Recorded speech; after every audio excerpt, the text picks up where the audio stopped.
Ufunuo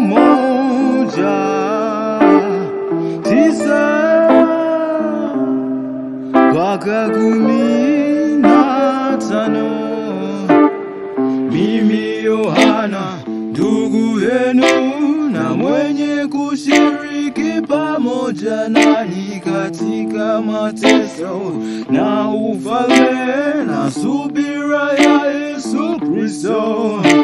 Nalikuwa katika kisiwa kiitwacho Patmo kwa ajili ya neno la Mungu na ushuhuda wa Yesu. Nalikuwa katika Roho siku ya Bwana,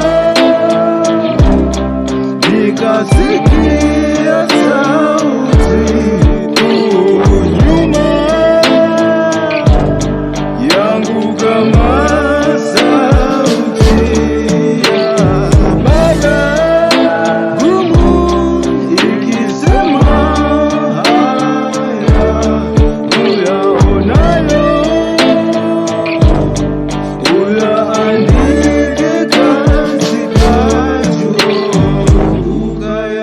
ukayapeleke kwa hayo makanisa 7: Efeso na Smyrna na Pergamo na Thyatira na Sardi na Philadelphia na Laodikia. Nikageuka nione ile sauti iliyosema nami, na nilipogeuka niliona vinara vya taa 7 vya dhahabu, na katikati ya vile vinara nikaona mtu mfano wa mwana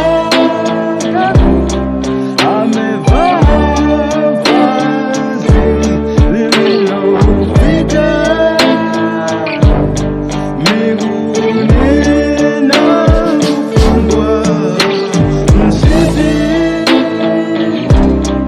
wa dhahabu matitini kichwa chake,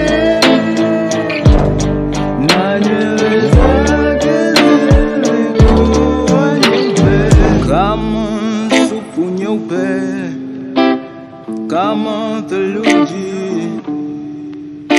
na macho yake kama mwali wa moto, na miguu yake kama shaba iliyosuguliwa sana, kana kwamba imesafishwa katika tanuru, na sauti yake kama sauti ya maji mengi.